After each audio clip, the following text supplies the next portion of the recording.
Welcome everyone to Fruits of the Orchard. Tonight we are going to start with Parshat Naso. That is what will be read outside of Israel.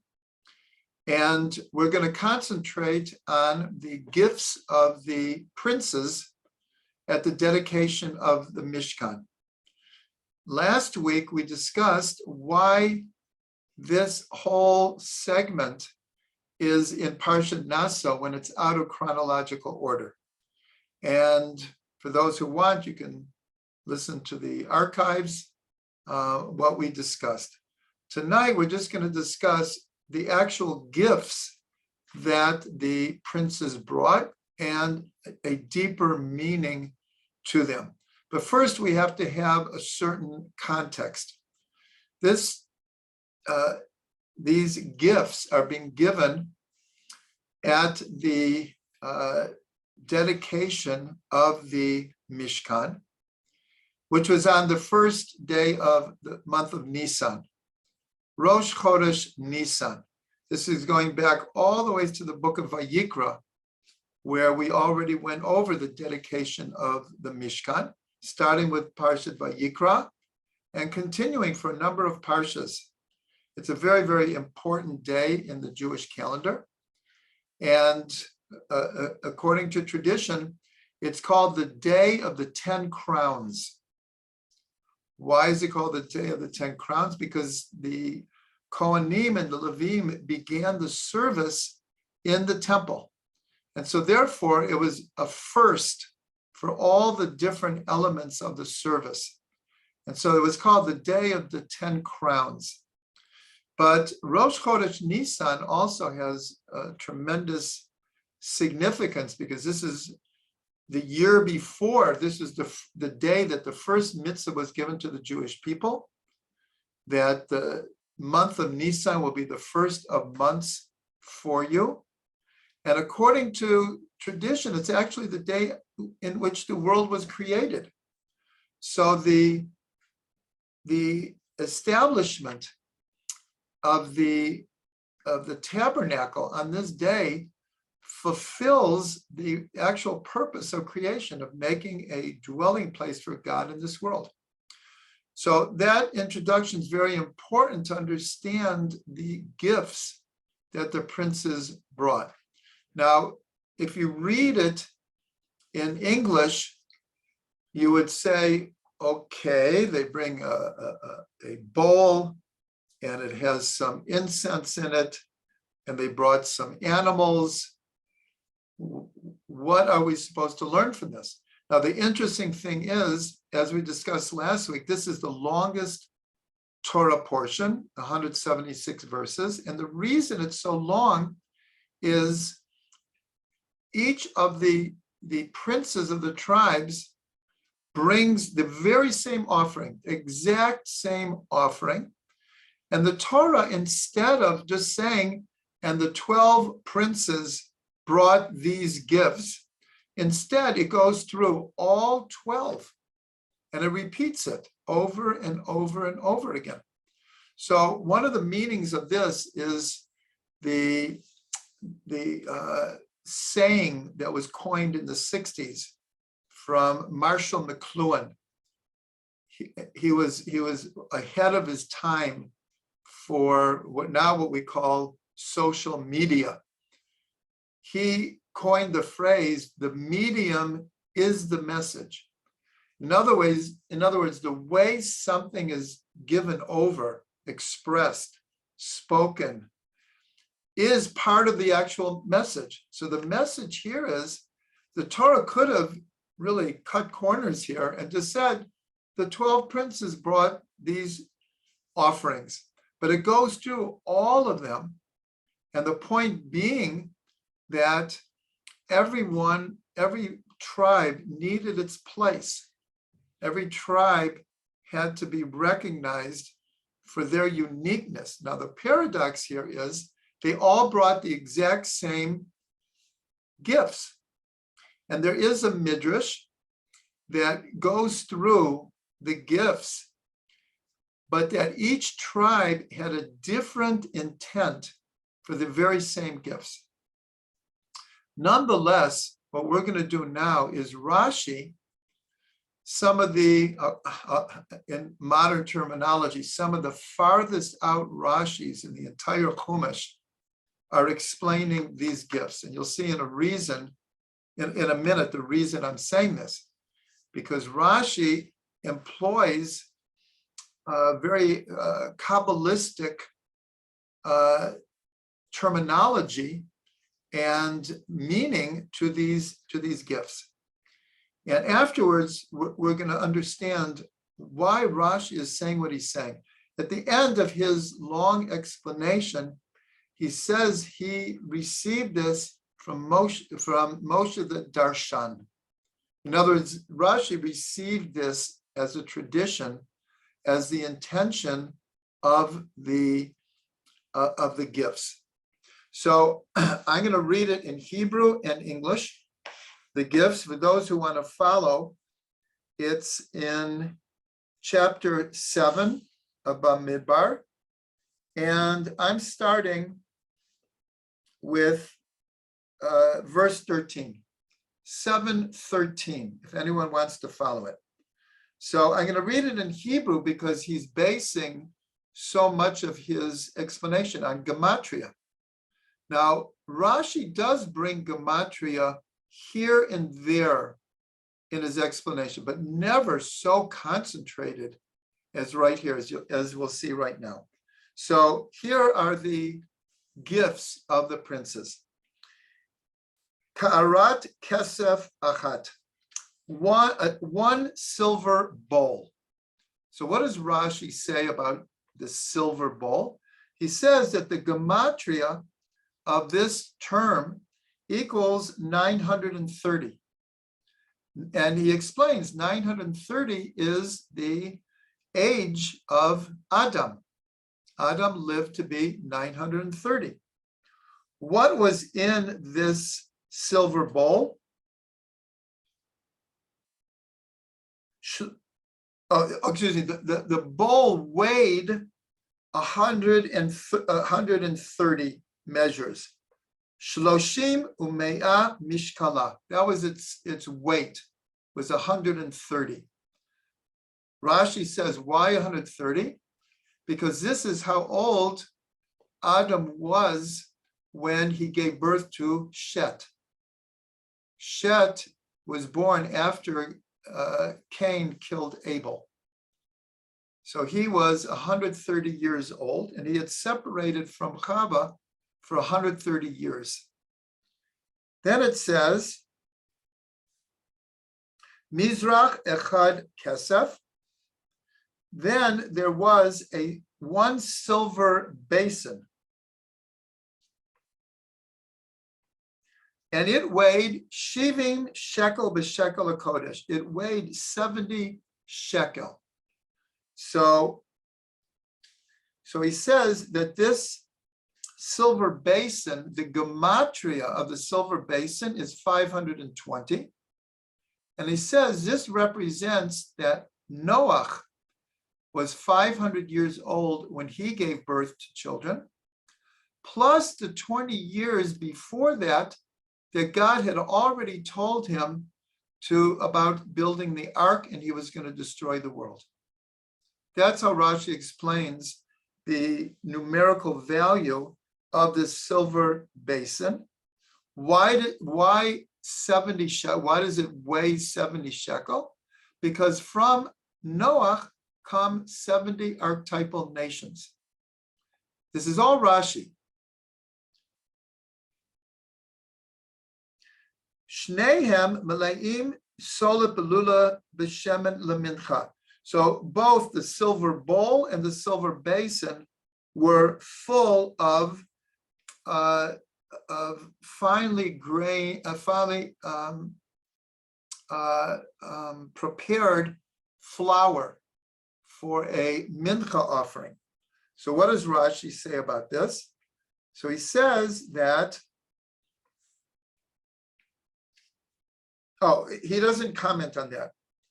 Then he says, Kaf achad asara zahav malaya ketoret. There was a golden spoon, like a ladle, that was full of incense. So Rashi says, why one spoon? He said this represents the one God, and its weight was 10 zahav. These are the 10 commandments. Malaya Ketoret. Now this is the most far out. Rashi says that Ketoret equals 613 if you switch the kuf, the first letter of Ketoret, for a daled in the mystical alphabet of Atbash. This is Rashi. It's like, if you've never learned this before, it's like startling his explanations here. He uses Atbash, which is mentioned in the Gemara, but it's a very, very mystical alphabet. And if you exchange the kuf for a daled, then daled, tet, resh, taf, ketoret equals 613. So the one God gave the 10 commandments that are full of the 613 mitzvot. Then certain animals are brought.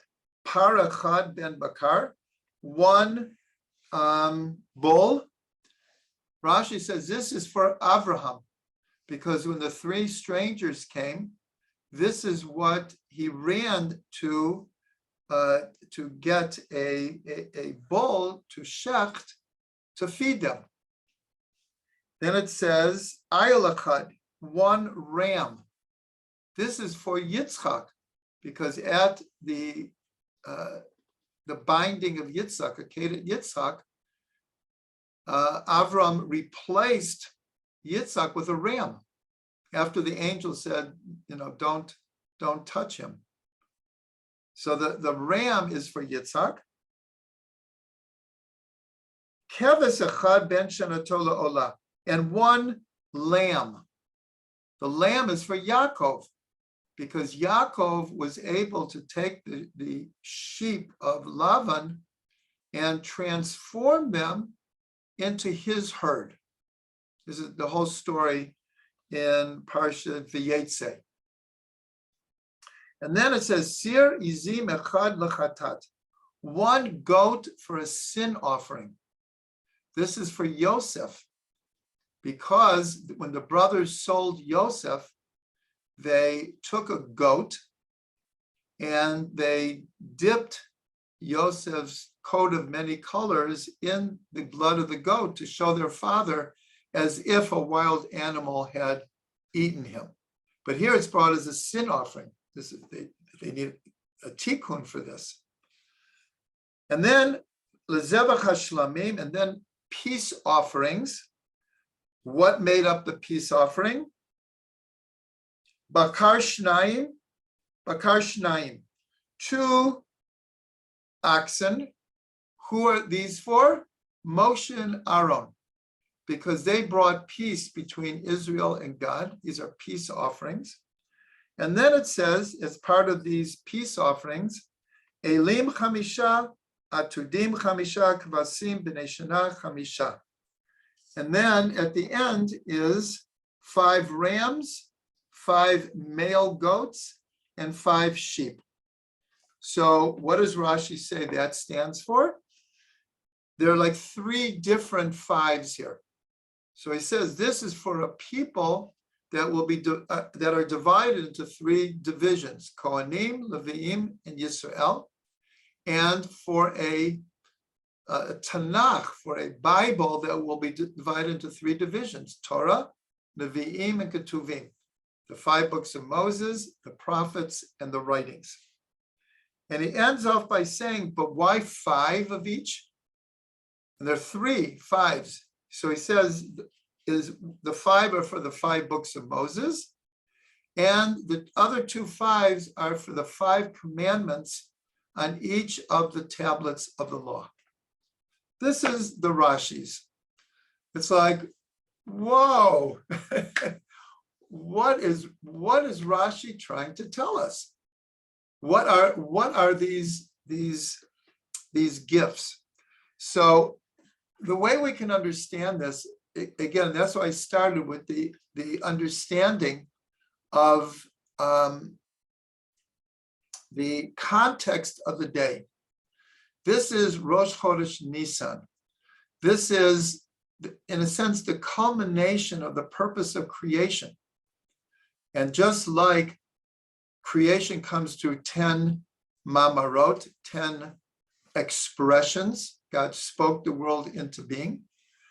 Here, this is called the Day of the 10 Crowns, that we're beginning the avoda, the spiritual service in the Mishkan. And it also is the number 10.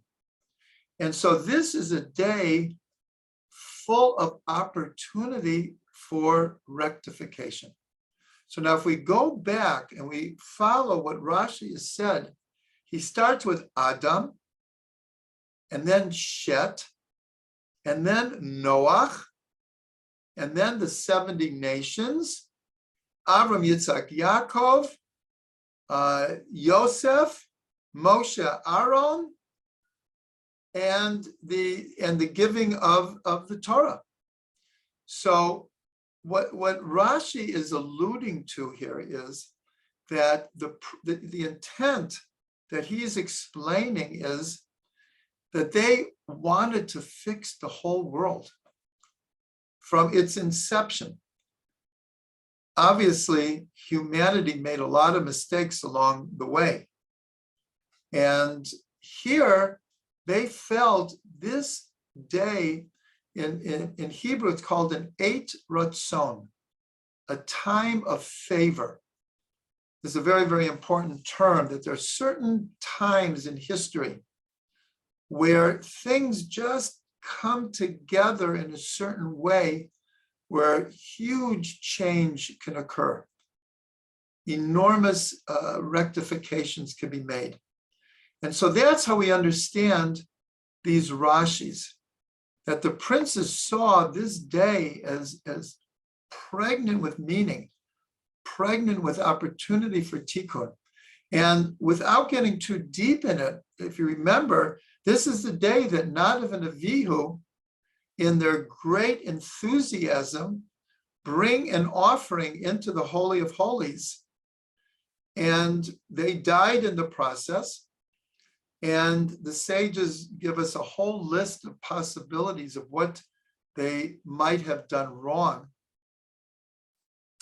But at the end of the day, we also know that they did something right, because Moshe says to Aaron, Rashi brings this, I thought that the dedication of the Mishkan would be sanctified by me and you. Now I see that Nadav and Avihu are greater than us. So even though they lost their lives, the Torah says it was a strange offering. It was an offering that they were not commanded. So there was something not 100% about it. But on the other side, their passion to be close to God it made its mark in Israel. And Moshe recognizes that despite the fact that it wasn't commanded, and therefore, like I said, was there something a little bit off here. There was something great about what they did also.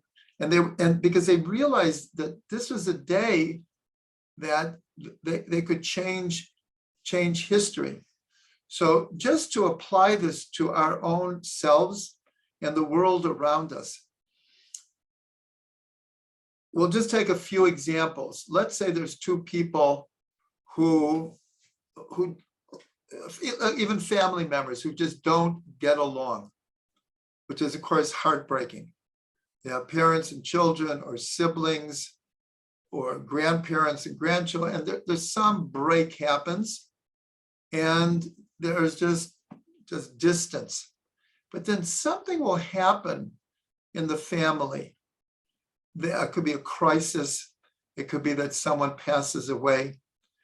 And everyone is brought together, and just, we'll call it magically, everything in the past melts away.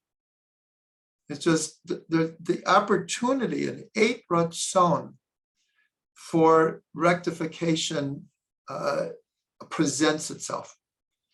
Now, this can be between individuals. It could be between countries. You could have countries, and the whole history of the world bears this out. You have enemies for scores of years, hundreds of years, and even thousands of years. But at a certain point in history, circumstances change, and all of a sudden, everyone realizes we can't continue like this, and nations will make peace between each other. This has happened throughout history, that bitter enemies, when the circumstances change, so rectifications can be made, peace can be brought. We saw it just a few years ago with the Abraham Accords. Many people thought maybe this would never happen. When Egypt made peace with Israel, when Jordan made peace, even though they're very cold pieces, but the Abraham Accords is, whoa, something is changing here. After World War II, America's biggest enemies were Germany and Japan. Now, best of friends. And then on a world basis, and there's so many movies where aliens come, whatever, a meteor is about to crash into the earth, and the whole world has to get together against a common enemy. We actually saw a hint of this with the pandemic just a few years ago. All of a sudden, the whole world is like in the same boat, and no one knew what to do. Unfortunately, it didn't bring a huge change in the world. It certainly brought change, but again, these sci-fi movies, but they're not out of the realm of possibility that certain things, let's say after World War II, listen, I don't put the greatest trust in the United Nations, but after World War II, the world like there's 100 million people died in World War II. Like we need to change something here. Again, did it really do what it's supposed to do? Not really, but in a sense, it could happen. What do we think about when Mashiach's going to come? Something is going to happen that is going to change the world fundamentally forever. Forever. That is our belief, and it will happen. We don't know how it will happen, what the circumstances will be. But I'm saying all of this just to bring home the idea of these gifts of the princes and how we can understand Rashi's explanation. Again, starting from Adam and Shet and Noah and the 70 nations, Avram, Yitzhak, Yaakov, Yosef, Moshe, Aaron, the 5 books of Moses, the Chumash, the Nevi'im, the Ketuvim. All of history is laid out is hinted to in these gifts. So I invite everyone to look over these Rashis again and really contemplate how deep they are. And like I said, there is no other place in the entire Chumash where Rashi uses these kind of symbolisms and gematrias and even the mystical alphabet of Atbash to explain this, as it were, the simple understanding of the text. So we should all, in our own private lives, because we all have relationships that need fixing. I don't know of anyone who doesn't have some relationships that need fixing. Israel certainly has relationships with its neighbors that need fixing, and the whole world needs to be fixed. And so we can end this with a blessing that we all can experience an Eit Ratzon, a time of favor, in order that we as individuals, as Am Yisrael, and for the whole world can make those rectifications that are needed.